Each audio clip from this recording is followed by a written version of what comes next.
Heeding medical advice to avoid long-distance flights, I had to decide to cancel my transatlantic ride to Toronto.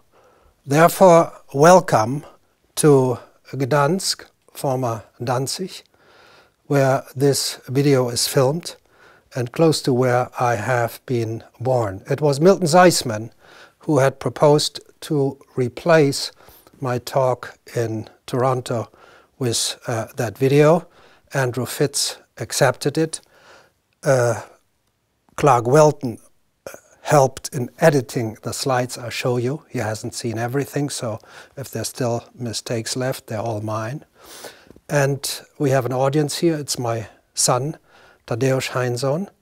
And I will go back 20 years when I wrote this book, The Creation of the Gods. I dealt with the impact of celestial events, of celestial powers on the religion of man. And I stopped this book with the catastrophe that divides the Bronze Age from the Iron Age. If you believe in a Greek Dark Age, you know that the Bronze Age comes to an end around 1100 BCE. If you don't believe in it, as I do not, it ends around 600 BCE. And if you are a nerd for stratigraphy, it may even end later, like 400, 350 BCE. Anyway, it will end before the first millennium AD, after Christ CE, whatever you prefer to call it. And I have to say today that the major flaw of this book was ending in the first millennium BCE and not looking carefully enough at the first millennium AD. Of course, I was aware of the crises in the first millennium hitting the Roman Empire, but I belonged to those who wrote about these crises as caused by demographical or by economical factors. This was the major flaw of thinking at that time, and I try to remedy this today. I worked on the problems of the first millennium AD since around 65 months, and we will look at the events that took place there right away. We start with a summary made by Wolf Liebeschütz. He survived the Holocaust in England. He was from Hamburg, Germany. And he had to say this: the climax of the classical city was reached in the first 2 decades of the 3rd century. After that, it never recovered. The empire was passing through the crisis of the 3rd century. First hit. Next one. During the 6th century, the cities of the Greek East were hit by a series of severe blows. The effect was like the crisis of the 3rd century. We continue from these 2 crises to another one that is much less known. But I just want to show you here what these 2 crises meant. First, you had this area attacked, and 300 years later you had this area attacked, and it looks as if there was very little overlap.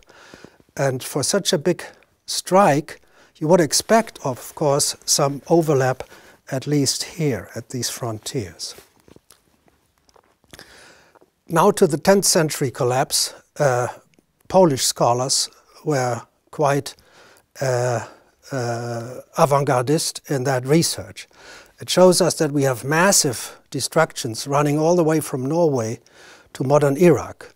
And I just quote here on the catastrophes of the Viking cities. In the Scandinavian lands, the old rural places of power, commonly called central places, all met their end. A general conversion to Christianity took place at this time.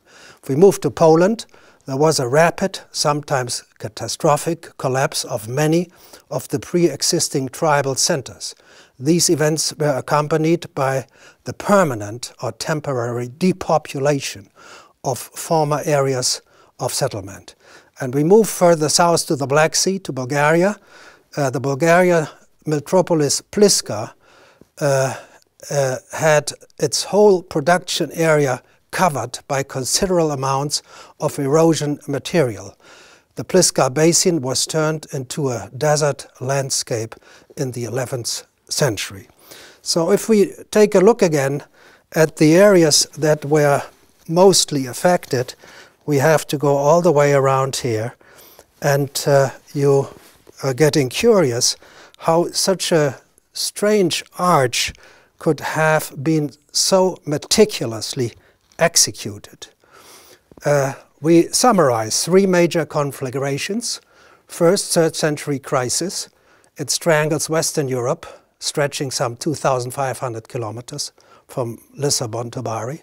Then we have Justinian's 6th century comet, devastates Eastern Europe, stretching also some 2,500 kilometers as the crow flies from Sirmium to Karnak in Egypt. And then we have the 930s disaster. It flattens the slim periphery left alone by the first two strikes in a huge arch from Oslo to Baghdad, some 4,000 kilometers as the crow flies. So you get the impression that some cosmic monster had tried to wipe out this Roman culture with just one blow. And then in a way, the cosmic maze seemed to have slid a bit far to the left, to west, and the monster had to come back to do the job and hit the right side, and still was not happy because people on the northern edges and on the eastern edges appeared still to be standing and laughing, and the monster came back and finished the job for good. It's very difficult to imagine a celestial event of this type that so neatly divides the destruction into three periods. But it doesn't end here. If we look at the crisis of the 930s, 920s, 940s, give or take a decade, we have to acknowledge that the classical Maya culture also collapsed. And if we look at Samarra in Iraq, the Abbasid city destroyed around the 920s, 930s, we are looking at 12,500 kilometers as the crow flies. That's a huge distance, and it requires some massive agent to wreak havoc on these enormous areas. So what are the causes suggested for the first millennium cataclysms? For the 1st century crisis, the theory goes that enemies, barbarians, mostly Germanic tribes, destroyed the Western Roman civilization. Yet it's very difficult to imagine how human beings could make entire cities disappear under mud, sand, or water. The 6th century crisis is the most meticulously researched. Since 1984, theories are put forward. They are mostly focusing on volcanoes, Volcano Rabaul, Volcano Krakatoa, Volcano Tierra Blanca, and some unknown, unidentified volcano in North America.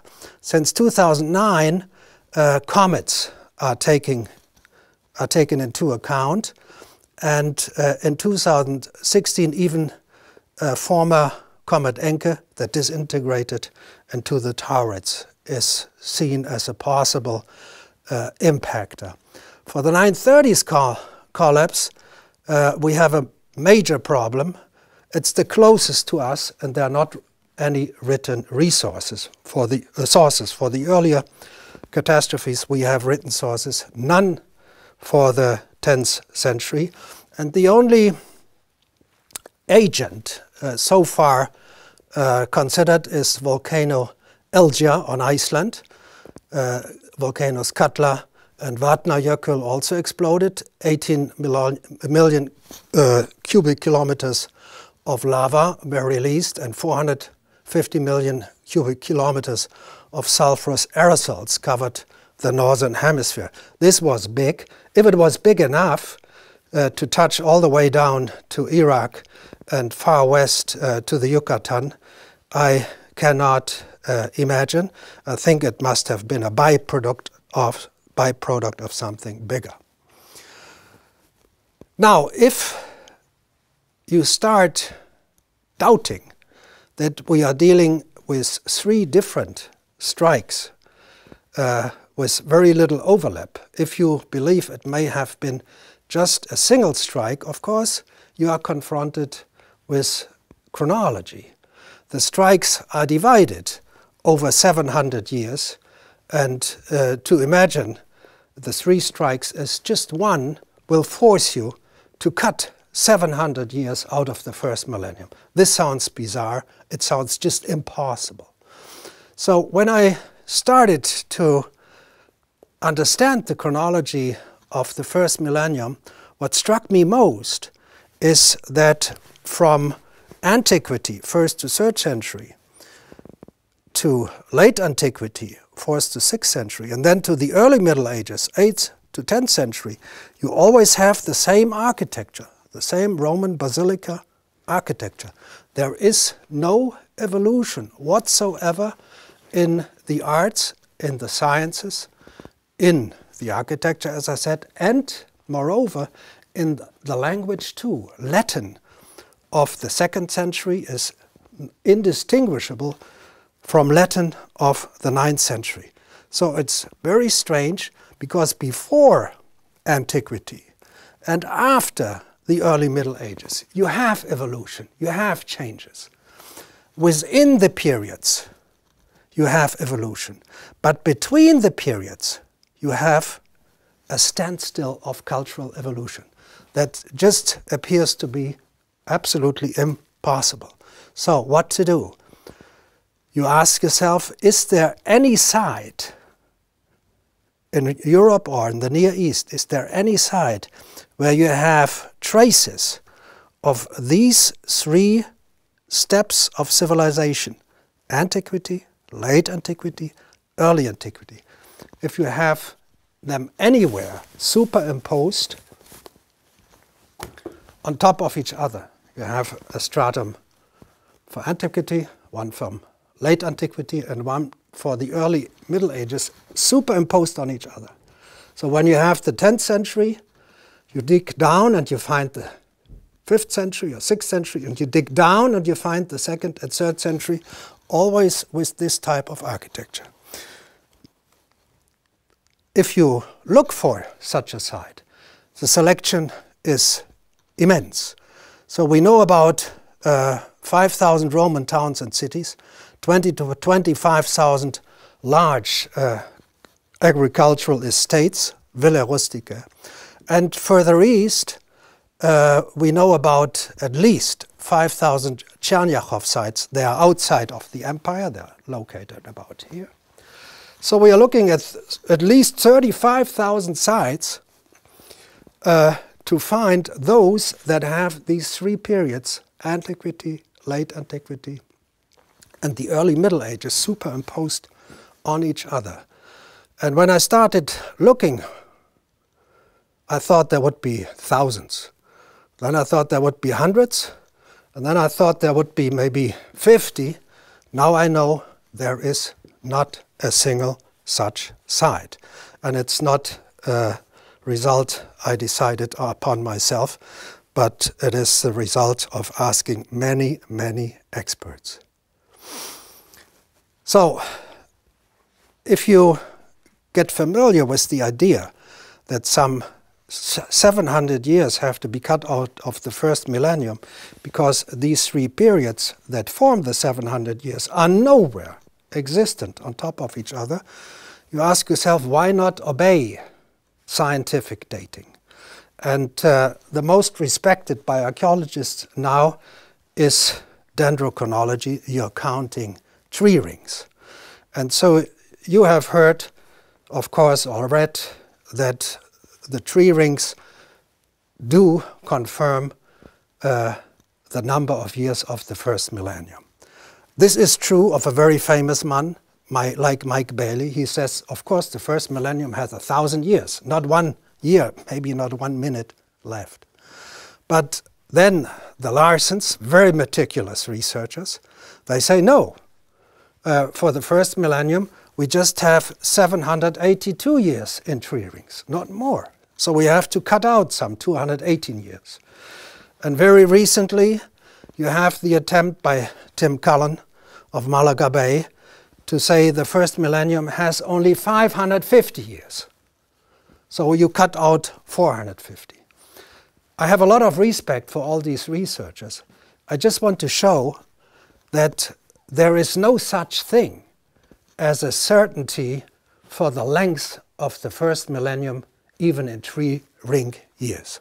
Moreover, in 2014, I have proposed finally to come up with a genuine blind test.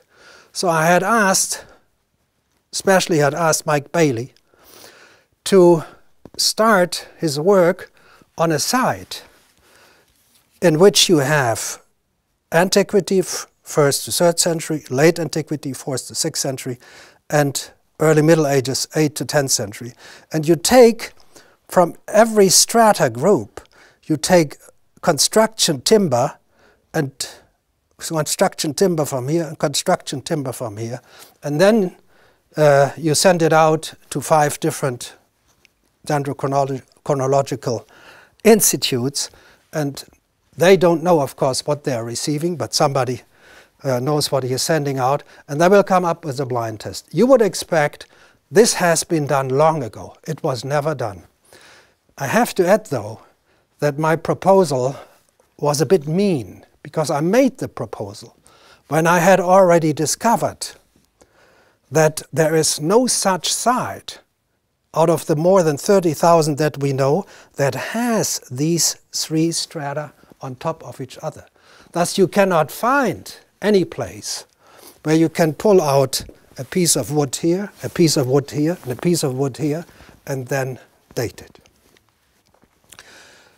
So most of you will now think about Rome, and you think, but Rome has everything. At Rome, you find for every century, from 100 to 900, you will find buildings.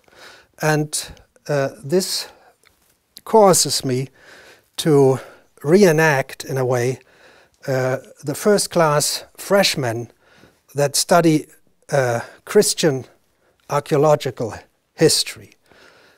They are confronted with 2 enigmas, or with 2 miracles. Miracle number 1, Christianity, they are told, is the only major religion in the history of man that had to do without temples, without buildings, without churches, for 300 years. Enigma number 1, miracle number 1. Then, eventually, 300 years after Christ, in the 4th century, when they started to build churches, they decided to do this in the style that was 300 years out of date. So they built their churches in the basilica style of the 1st century. This is Old St. Peter, dated to the 4th century, and this is, in the same city of Rome, of course, the Basilica Ulpia, built in the late 1st century CE, or after Christ. This, of course, is downtown in Rome. It's a very rich building, and this is outside of the Roman walls, so it's a relatively poor building, but you can see, if you look closely enough, that it's more or less the same architecture. Okay, now we move to late antiquity, 4th to 6th century, and here we again find in Rome basilicas with these peculiar ground plans. And now you tell me, look, there you have it. You have this in antiquity in Rome, and you have this in late antiquity in Rome. Yes, that's how it is called. But these churches they are never superimposed on buildings of antiquity. They are sitting in the same village, on the same big town, you have to say, in the same plane. They are not distributed like this, but they sit in the same archaeological plane. Richard Krautheimer, the most ingenious scholar who ever put his mind to the problems of Rome, he survived the Holocaust in the United States. He was from Fürth in Germany, like Henry Kissinger.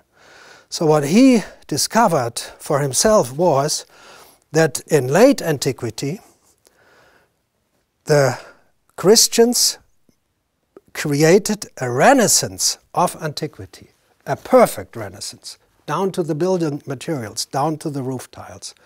And then in the early Middle Ages, 8th to 10th century, there was a second renaissance of the basilica types. And he was so precise that he could show in the 9th century, they imitated ground plans of the 5th century. And in the 8th century, they imitated ground plans of the 4th century. So, thus, it looks like a complete and perfect renaissance. But again, all three types of buildings are never found superimposed on each other. So that's why even for Rome, if you look at any particular area of Rome, you never find antiquity, late antiquity, and the early Middle Ages superimposed. You find them like this, side by side. And this is the question I'm just asking. Can we cut out 700 years out of the first millennium? I compare now Rome with Constantinople and Jerusalem. You see, this is antiquity Rome, 1st, 2nd century. This is late antiquity Constantinople, 4th to 5th century. And this again is Jerusalem, 1st to 2nd century. At the first glance, you get the impression this is the Circus Maximus of Rome with the imperial palace. This is Circus Maximus of Constantinople with the imperial palace.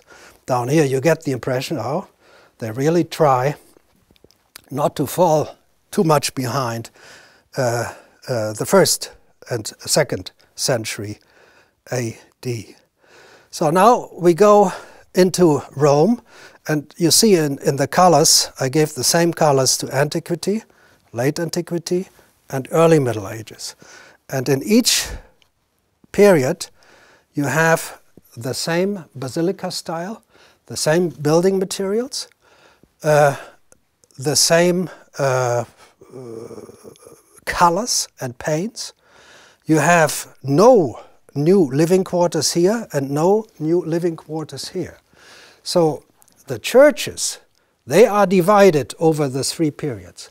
But the same is not done with the living quarters. We have living quarters basically only for one period. Wherever you put them, you can put them here, you can put them here, you can put them here. But you don't have 3 times living quarters on top of each other. But what is even more striking in the latest period, 8th to 10th century, you have, as I mentioned before, the same Latin as 700 years earlier in the texts that are attributed to this period.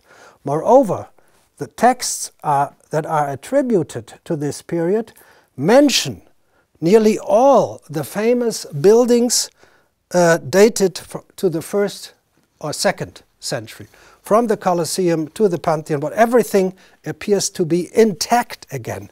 After the Western Roman Empire fell, after the Eastern Roman Empire fell, suddenly in the early Middle Ages, everything is intact again. So you have an additional hint that we are dealing for all the three periods with just one period that in chronology is distributed, split, put on top of each other, but that in stratigraphy and in cultural elements belongs to the same period. To have an impression of the destruction that hit Rome, I juxtaposed here, again, downtown Rome in the 2nd, 3rd century, And this is Rome around 1500. And you can see that the city is still full of mud heaps, nearly as high as the Pantheon, because they had dug out the Pantheon and thrown the mud that had covered the city behind it.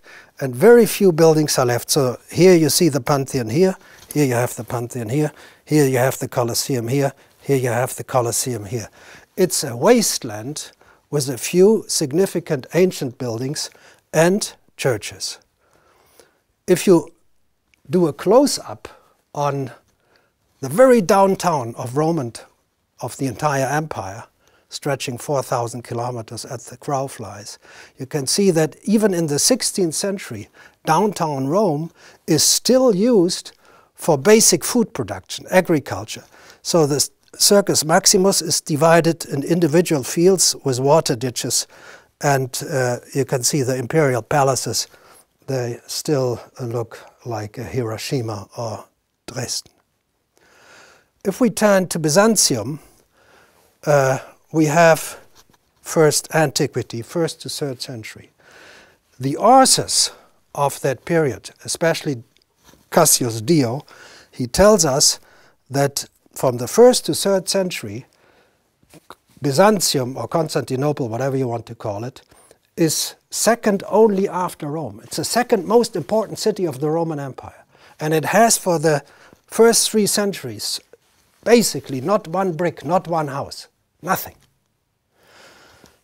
But in the 4th to 6th century, when you have this impressive picture of Constantinople I showed you here, in the 4th to 6th century, you have a civilization in Byzantium that is indistinguishable of Roman civilization from the 1st to 3rd century. Now we move to the early Middle Ages, and there is not a single new building in all of Byzantium. Thus what the scholars do is they turn to texts, and they said the texts are mentioning peculiar buildings, and then they discover that the buildings mentioned by texts attributed to the early Middle Ages, the buildings are indistinguishable of the buildings that are in reality existing here, and that are looking very similar to buildings from that period in the city of Rome. Thus, Byzantium, for the 3 periods, for the 700 years, or if you look at the end, 930s, 1 to 930s, has archaeology, strata with buildings for some 230, 240 years, give or take a decade. There are no buildings in antiquity, there are no buildings in the early Middle Ages.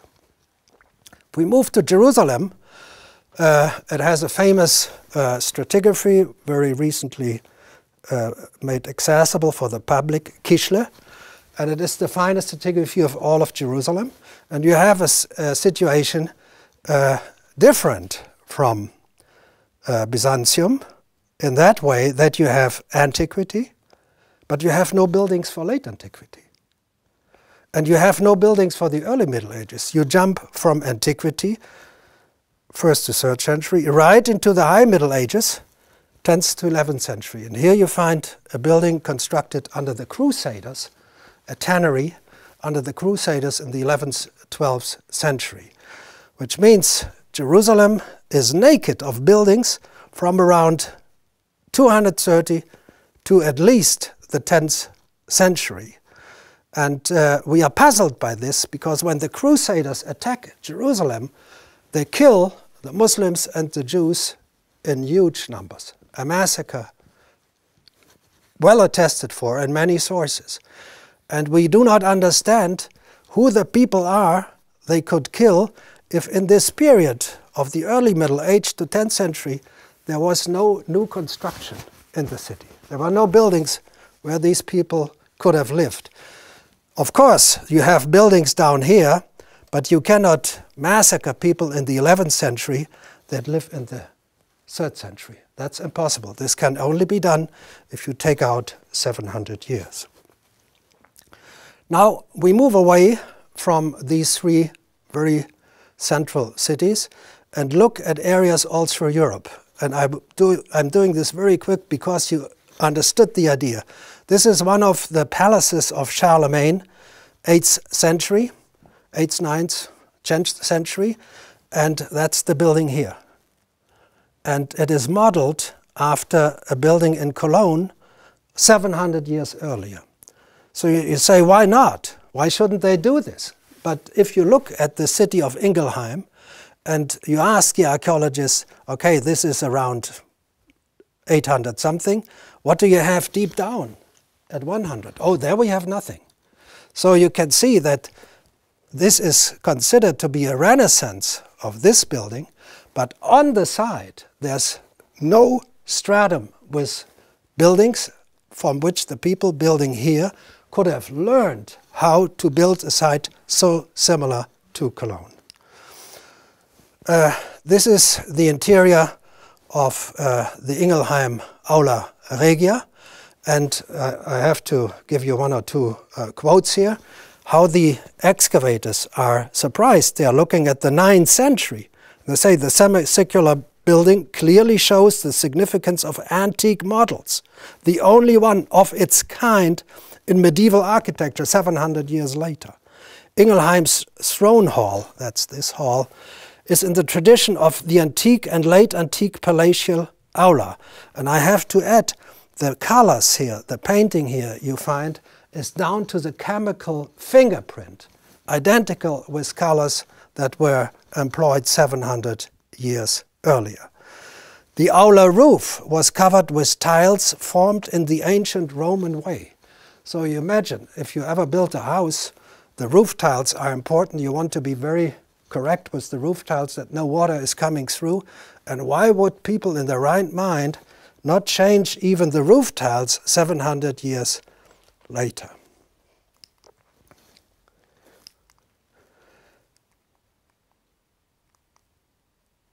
We move now from Germany to Hungary, and here we show a Roman governor's palace in Budapest, and 700 years later we show the Basilica of Zalavar, and in German it's called Mosarburg. And the excavators are surprised. This building is much simpler, much smaller. They are surprised by the same architectural styles, by the same building materials, and even the smaller details. These are this is painted glass from the 9th century. This is painted glass. These are gaming stones made of glass 700 years earlier. And if you go to very sophisticated material, we come back to that. This is Millefiori glass, and this is 1st century Millefiori glass. And this is the Millefiori glass found in Mosarburg in the 9th century. And you wonder how they could recreate the technologies for such sophisticated items. Again, now we are looking at writing pens the Romans used to write on wax tables with these metal pins. And these are 1st to 3rd metal pins, Roman, and these are metal pins as they were found 700 years later in Mosarburg. We move to southern Italy, and in the 8th, 9th century Langobardian area, there is a small temple, that's why it's called Tempietto del Clituno, and it's built in a style of 700 years before. And the researchers wonder, the Roman imagery of the Tempietto is overwhelming. As well known, it was convincing enough to lead a critic as acute as Andrea Palladio to rank it among the ancient Roman temples. We move now to Spain, northern Spain, Oviedo, and again we have a government building of the 9th century with a ground plan 700 years older, and we have here a church, San Julian de los Prados, and the scholars write the surprising ornamental painting in a Roman Pompeian style gives the impression of an antique basilica through and through. They do not understand why this could be achieved 700 years after the original buildings had been built and were destroyed, either in the end of the Western or in the end of the Eastern Empire. And again, if you look at these sites from the Longobards or here from Spain, and you ask, okay, this is the 9th century, you built this, do you have anything in the 5th century, or do you have anything in the 2nd century underneath? No, we have only that. Now we move to Bulgaria. Here you see Roman Sofia, Ulpia Serdica, with walls 10 to 12 meters high, gates 13 to 15 meters high. And if you look carefully, you can see it's the same type of towers, the same type of gates, the same type of buildings, and even the dimensions of the gates, 10 to 12 meter the walls, 13 to 15 the gates here, 10 meter the walls, 14 to 15 the gates are more or less identical. And if you look at individual buildings in 9th century Pliska, it has an outline of the 2nd century, and the archaeologist Rashev, unfortunately, he died in a car accident. They mentioned, besides the already mentioned antique columns and capitals, Pliska contains other more ancient materials. Most common amongst them are the bricks. A small part of them are Roman from the 2nd and 3rd century. In the 9th century, 700 years later, sealed by the seals of the state or private persons. So now you have to imagine, you build a new major house, or actually a public building, and you use the bricks, the individual stones in the walls, and you take them from 700-year earlier buildings. And more important, roof tiles are, they believe, used roof tiles. And again, if you build a house, why would you use 700-year-old roof tiles? Because the roof tiles crumble and you have to replace them after some time. A major problem. These are some of the buildings constructed in the Roman city of Preslav. And again, you see the typical basilica style of the 2nd century, 700 years later in the 9th and 10th century. And the Bulgarian archaeologists, they're really, really puzzled. They say the thesis about the antique origin of the monumental buildings in Pliska is not based on the antique materials found there alone. Its most impressive monuments are antique in appearance. It seems more natural to assume that they belong to an earlier epoch, but the archaeological evidence does not allow this, and it's exactly what makes Pliska a real puzzle. They do not understand why in the 9th century people built like in the 2nd century. But if you look at Pliska and Preslav and you ask what you have deeper down, something in the 2nd century or in the 5th, 6th, nothing. They have only this. So you understand, whatever the site, whatever you date in the 1st millennium, there's always only one block. There are not 3 blocks on top of each other, building blocks. There's just one block. We move to England. One of the major enigmas of England is that at the time when everybody believes the Anglo-Saxons from Germany took over the island, it's dated around 400 after Christ, 5th century after Christ, up to 900. There is not even agriculture in England. There are no fields, there are no plows, there are no farmhouses. So we do not know how these famous Anglo-Saxon kings would feed themselves or would feed their villages, their farmers. And I just give a few quotes. The Saxons tended to avoid Roman sites, possibly because they used different farming methods. But the Roman sites had the best soils, the best water supply. So what farming method would stop you using the best soils and the best water supplies? So the historians expect when the Romans are finished here and the Saxons are moving in here, they would use the compounds of the Romans. They would use the walls to shelter themselves behind them. They are astonished that they don't. And attempts to demonstrate conclusively significant continuity in specific urban or rural sites have run afoul of the near archaeological invisibility of post-Roman British society. So we are looking at 400, in conventional chronology, 400 to 930s. And Fowler, he quotes the evidence of the missing agriculture. In contrast to the field systems of the 500 years or so before and after Christ, there's little evidence in the ground for the next half millennium. Now, Alfred the Great is considered the most famous Saxon king. He's famous here in Poland too because he sent out Wulfstan to find Truso close to Elbląg. And the problem with Alfred the Great's city of Winchester, Venta Belgarum, is that for the 9th century, when he is dated, there's nothing there. There's no palace, there are no farmhouses, there are no streets, there are not even toilets there. It's just nothing.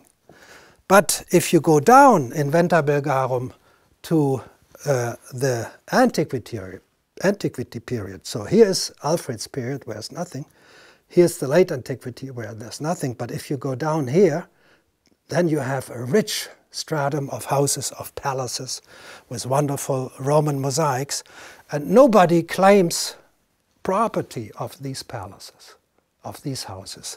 And I take the liberty to return this property of the palaces in Winchester to Alfred the Great. But I can only do this, of course. I can only give him a palace of 200 in the year of 900 if I cut out 700 years in between. We move to Ireland. Ireland is perplexing because it has this very famous and well-known Celtic patterning art. And you see here 2nd century triscale patterns on a bowl. And then you here see the same, more or less the same patterns in the Book of Kelts some 700 years later.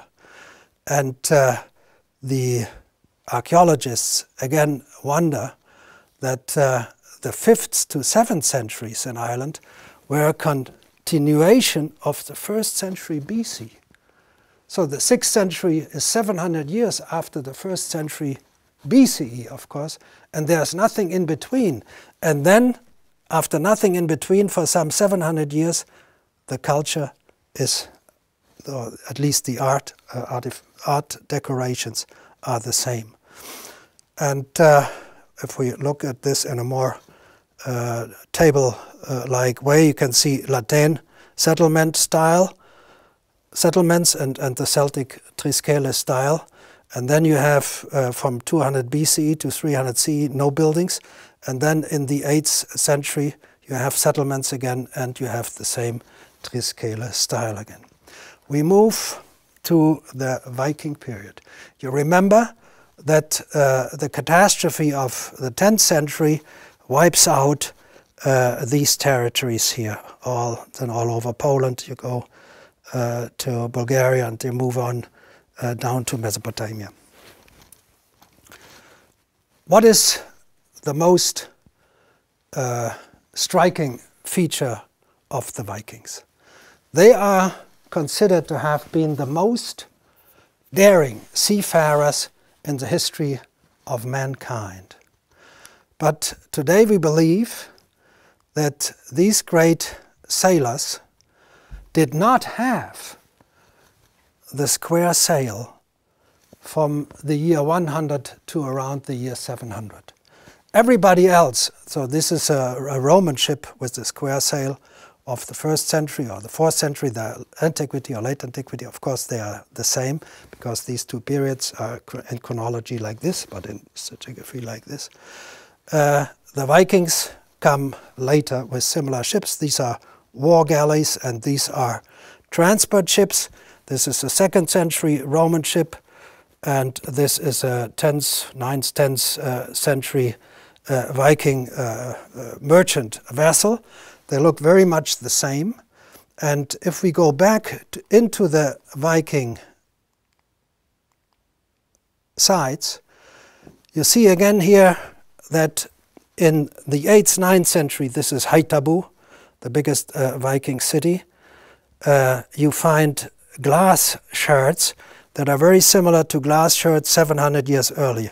And again, you find, now we are at Truso here in Poland, you find in Truso in the 9th century these wonderful Millefiori glass items as you have them 700 years earlier in Roman times. And if you ask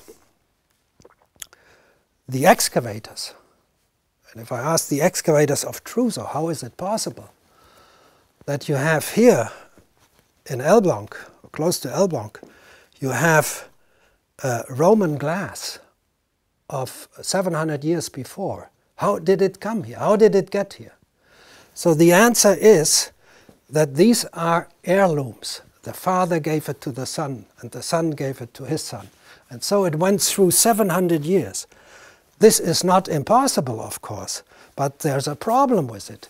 If you go to Truso or to Haithabu, let's stay at Truso, you begin the city in 700. And you say from 1 to 700, the glass items were given from father to son. But there are no buildings, there are no strata in Truso, where the father could have resided to give the items to the son.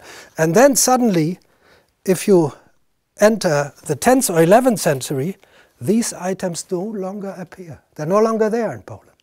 So you wonder why the father suddenly stopped to give these items to their children. Stop. In Hungary, that early medieval buildings had Roman glass items from times 700 years earlier. The same is true for the Viking towns. Here you see Roman glass from the 1st century and Roman glass from the 8th, 9th century. This is in Haithabu, Germany. Here you see Roman glass from the 1st century, and here you see Roman glass from the 9th century. This is in Truso, Poland. And again, we can look at different items. Here we go again to Haithabu, Germany. You have a Roman tile of the 1st century CE, 800 years later, and in Truso you have Roman coins of the 2nd century in the 9th century. So if you ask the excavators how is it possible that their sites have items of 700 years before, they say these are heirlooms. They are bequeathed from the parents to the children over 700 years. But there's a problem with this explanation, because neither in Truso nor in Haithabu you have settlement strata from the years 1 to 700 in which the parents could have given the items to the children. They are just not there. So in actual fact, what you see in Haithabu or in Truso, that within the 1st millennium, again, you do not have these 3 periods on top of each other, but just one for around 8th to 10th century, a maximum of 230, 250 years. If we go to the most important item of Viking culture, the sailing ship, you can see that they suffer from a tremendous problem. For the first 7 centuries of the 1st millennium, they have no square sail.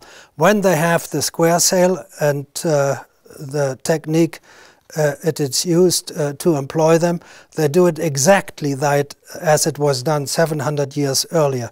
It's the same with merchant ships.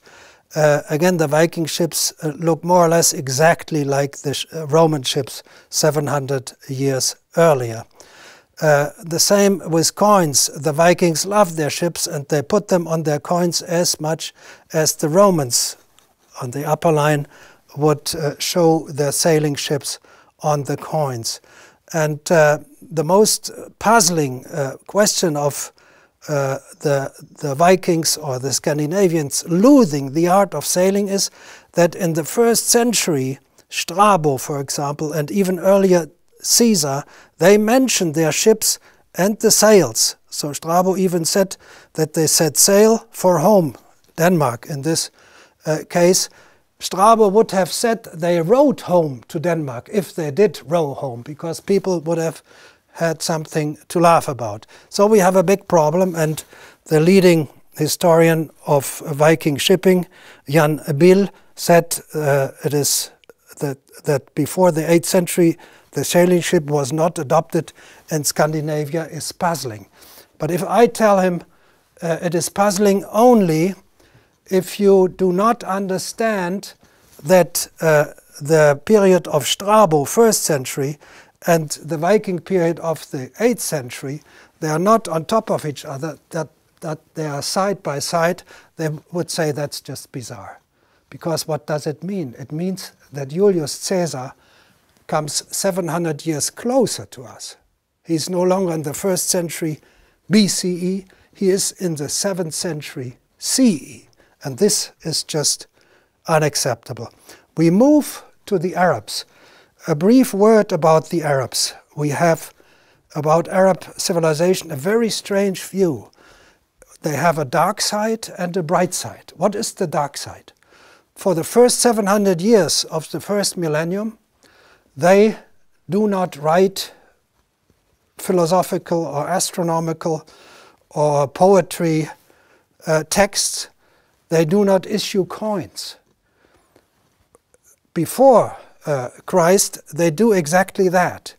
And the tribes, the Arab tribes we know after the time of Muhammad, are known 700 years earlier in the time around Christ. So we wonder, why do they not write? Why do they not issue coins? Why do they look absolutely retarded when there were legions of experts around who could have taught them everything? But then, after around 700, comes the bright side of the Arabs.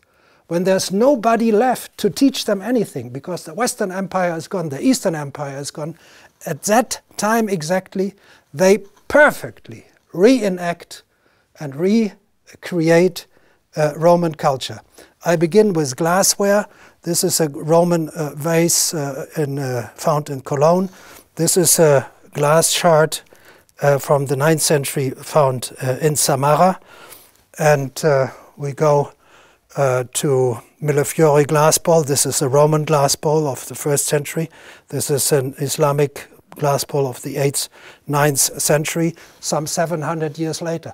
Down to the chemical composition, it's the same material. This is the site we are looking at, Samara. You can see 58 square kilometers, 6,300 building. It disappeared at the beginning of the 10th century under glass. It's the largest archaeological site in the world. Nobody understands why it could disappear under glass, but the culture has Roman arenas. If you ever visit a Roman arena, the basement of a Roman arena, you will immediately recognize that even the Roman arena is recreated. The Roman wall painting, this is a wall painting from Bosco Reale in the Gulf of Naples, and this is 700 years later a wall painting in Damascus. And the art historians, they really surprised. The famous 8th century frescoes resort to ancient motifs, show parallels with the motifs of the 1st century frescoes in Pompeii and Bosco Reale 700 years earlier. This is a palace from a wall painting from a palace in Jordan, and it's called the Desert Castle. And the painting, as you can see, a unique painting embellishing the hot room of the bath complex, shows ancient Greek influence after this ancient Greek Hellenistic culture has disappeared for some 700 years. And further down, it's indigenous Hellenism that is local, not alien. So 700, 800 years after Hellenism, they go back to Hellenism. If you go look at the ground plans of their large compounds, it is said that they are recalling earlier Roman cities of the 1st, 2nd centuries, 700 years earlier.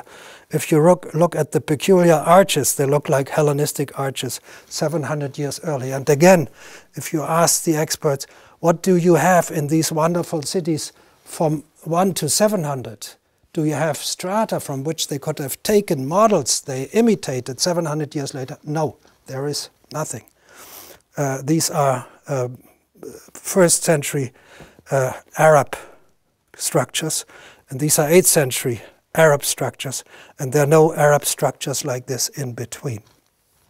So we have seen in areas reaching from Scandinavia to Mesopotamia that material culture, some 700 years apart, looks very much the same. And if we go to the end of the first millennium, which is the so-called third catastrophe of the 930s, we even have very similar results for the end. So London, we look here at London, that's a 154-meter basilica in 2nd century London, as long as St. Peter's Cathedral in Rome. And you can see parts of London were already covered by a horizon of dark silts, often described as dark earth. Land was converted to arable and pastoral use, or abandoned entirely. So downtown London turned into agricultural land like downtown Rome. And now we go to Pliska in Bulgaria, and again we see a dark grey layer had strangled Pliska at the beginning of the 10th century. A city of the dead had, between the 11th and 13th century, covered the lion's share of Preslav. The entire city area turns into a burial ground for the dead. But the architecture of the 2nd century here and of the 9th century here in Pliska is indistinguishable. We come to the end of the millennium, or to the end of this lecture. The question is if something happened before the 930s that was big, but not as big as the big catastrophes dated to the 3rd and the 2nd. And there was one, it's in the 860s, is the crisis of Marcus Aurelius with a plague. The emperor himself died of the plague. We have a repetition in late antiquity, 290 years later, and again we have a repetition in the 860s. So if again we assume that these three periods that are chronologically on top of each other, stratigraphically are parallel, you can see, yes, there is a major crisis, and we have invasions here, and invasions here, and invasions here. I look just as two examples. Here you have invasions of the Xiongnu and the Quadi. Here have the Huns and the Gothi. Here have the Hungarians and the Vikings. And they all enter Italy, Friulia, Italy, Friulia, Italy, Friulia again. So from three different sources, I assume, we are always looking at the same invasion. And this is what in Germany is called the Völkerwanderung, or the migration period. And then, of course, in the 230s, 530s, 930s, we have these three catastrophes. And again, I say stratigraphically, they sit in the same level.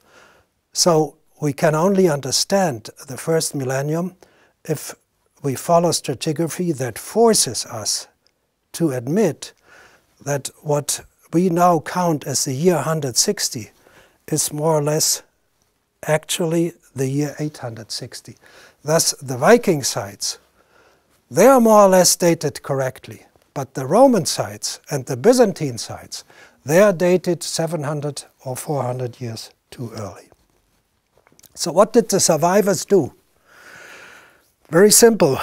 In the cities, they did hide under round structures, because whatever hits a city, a tsunami, a mud wave, whatever, it will destroy walls, longitudinal walls, but round structures, like around a theater or at the end of a circus, has a good chance to survive. And you can see here Rome before and after the catastrophe. Again, it looks a little bit like Hiroshima, but there's already reconstruction done, and you can see how this theater, the rest was destroyed or covered in mud, is turned into a little city. They built a wall and a gate here, and in the theater steps they built small huts.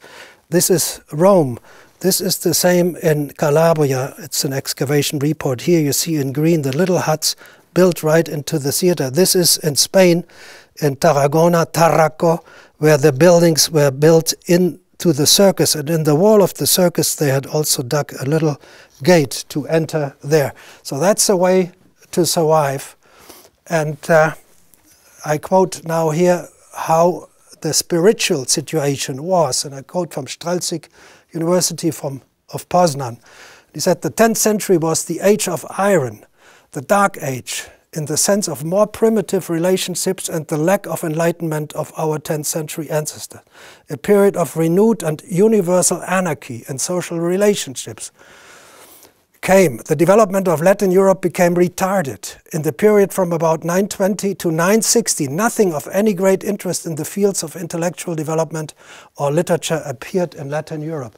So if 40, 50 years, no scholarly texts are written, then knowledge is simply wiped out. And aside of these structures in the remaining ruins of the cities, round structures, what we have is an explosion of monastery building. And of course, the monastery existed earlier, but that nearly all of Western Europe was covered with monasteries. That started in the 10th century only. It is not understood why this is the case. And my explanation is a pretty simple one. Remember, there are no written sources for this 10th century catastrophe, and I think we have to look at the sources that exist for the 3rd century and for the 6th century, because these three catastrophes are side by side. And there we learn that the population losses could run up to 90%. Maybe average 40, 50%. So you had survivors, but you no longer had functioning entities, social entities. You had rich and poor. You had slaves and masters. You had pagans and Christians. And they would not have talked to each other before. Now, to have a chance of survival, they had to find a common ground, and some Christian egalitarianism was the foreign ground that allowed them to work together and to survive in a non-monetary system. The monetary society was struck too. So you had this kind of Christian communism in the monasteries. The military men, the knights, they start with their castles on the hilltops, with drawbridges, with moats, kind of structures that did not exist in the first millennium. And even the villages are located up into the hills because the people feared that something bad would strike again and hit them too.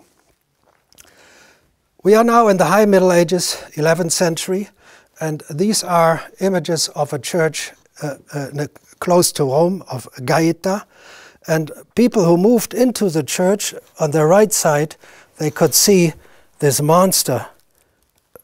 Here on the right side, they could see this monster devouring a human being. And when they came out of the church, again on the right side, they could see the monster releasing a human being.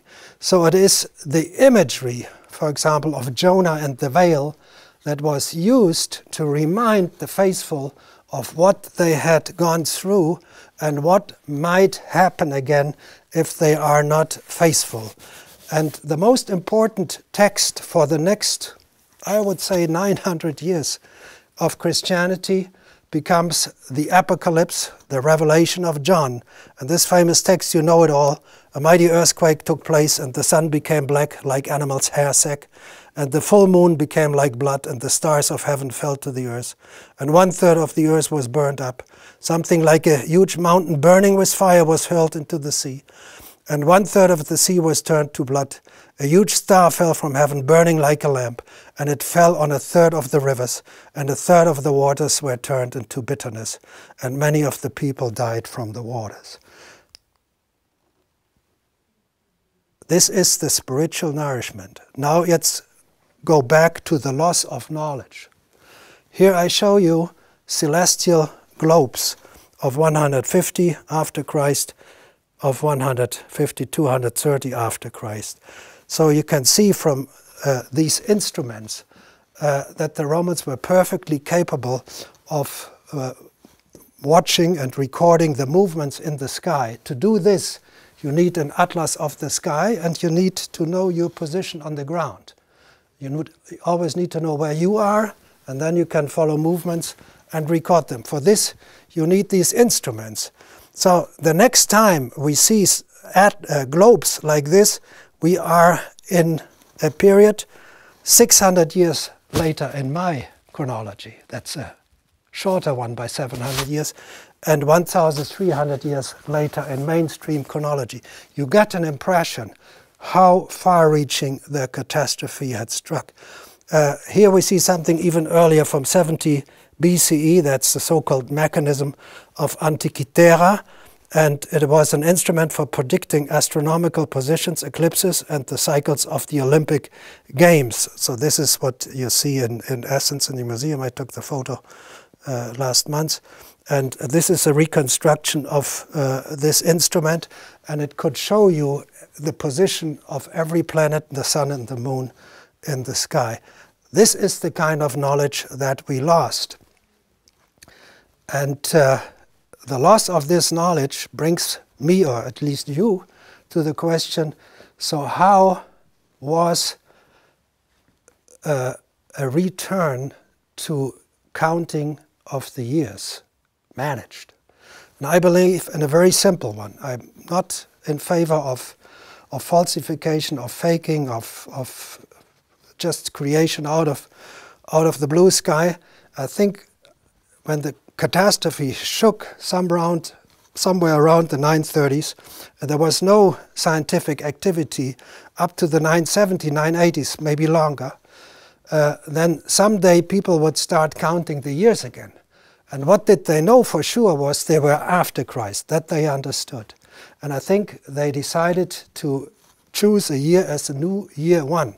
And this year one is turned later in the year 1000. And why 1000 years? They might have thought, because in the revelation of John again it is said that after 1000 years Christ and the devil in the valley of Armageddon will battle out the final fight in a major catastrophe. And maybe, it's a speculation, this catastrophe of the 10th century was seen as this, after 1000 years the devil and Christ are fighting it out. And so they had a basis for a year one. And only later arrived the desire to fill these 1000 years with history. And that's when the composition began. So the authors had the very few sources on their table, and they had to put them in a sequence. Even in actuality, they lived in parallel. And this brings me to a few questions my son has asked, and I will focus on Christianity. The most important figure of Christianity is Paul the Apostle, Saul of Tarsus, a Jew from Tarsus, and he directed a radical movement all the way from Israel through Asia Minor to Greece and Rome without non-Christian sources ever mentioning him. It's a major problem in Christian history that the most important character, Paulus, is not known outside of the Christian books. But there's something interesting. 700 years after Paul, there's a major movement they call themselves the Paulicians, the followers of Paul. And they are in Asia Minor. They are right there where Paul was traveling and founding his churches and writing his letters to. And they are persecuted. They are killed. So there was a movement following Paul. And what is interesting in this movement, in the 8th century, they are still not Trinitarians. They still only believe in God. They don't think that Jesus or the Holy Spirit are godlike. And that's the theology of Paul. Paul didn't believe in Trinity, so he did not consider Jesus as a God. He only considered God as a God. So we have here two very similar movements side by side, but now separated by several hundred years. And if you bring back the sources used to fill 1,000 years from the vertical into the horizontal, suddenly you get real stories, you get real narratives. So here is Paul, and here is this movement. Another question is the most famous figure that will be the end of the lecture, King Arthur of Camelot. Everybody has seen movies about King Arthur of Camelot. And what do the historians tell us? John Myers, one of the leading British archaeologists of the last century. No figure on the borderline of history and mythology has wasted more of the historian's time. And if you write to the museum in the city of Camulodunum, you think it sounds like Camelot, Camulodunum, it's Colchester, and you ask them, isn't there a relation between King Arthur and King Atze of Camulodunum? They say, no, no, no, that's impossible. What do they say? Eastern England lay in the heart of the region first occupied by the Saxons, so cannot have been the area in which Arthur operated. Acting as a military leader of the Britons, Celtic, indigenous Britons, the invading Saxons, any historical Arthur would have had to have been operating outside the area of primary Saxon settlement. So they believe that all these areas were full of fully armed Saxons. And so Arthur could not have operated there. But you remember in the lecture that in actual fact, there's nothing. There's not even agriculture for the Saxons from 400, 500 to 900. So Saxons were there. And what is interesting in the Saxons is that they have pottery from the late Latine period, 1st century before Christ. And this is the period of Atze of Camulodunum. He lives in the 1st century BC, and he has this pottery and he has his coins. And here's the name in Greek on his coins, A-T-H-T-H, Atze. It's called Atze. So it's Atze of Camulodunum. And now that you understand, he shares the same pottery with the Saxons that are dated to the time of Arthur, but are actually some 700, 600, 700 years earlier. What happened? When Julius Caesar attacked the British Isles in the 1st century BCE, he was not alone in trying to conquer the British Isles. He was competing with the Germans from the areas of Hamburg, Bremen, Flensburg. They were much closer, they were much better equipped to take the islands than the British. So they were fighting each other, and the local people, the Celtic, the Britons, they were in between. And they made an alliance with the Romans to fight off the Saxons. Thus, when Arthur of Camelot, who is Atze of Camulodunum, was fighting in the 1st century BCE, he was defending his own land. The Saxons were trying to take it. They had not yet settled there. They were trying to take it. They took it. He lost the battle. So we have another explanation here. And the final question of my son, it's one of the major enigmas of Jewish history. Ashkenazi Jews, they begin in the High Middle Ages, after 930 Common Era. Later they moved to Poland, everywhere else.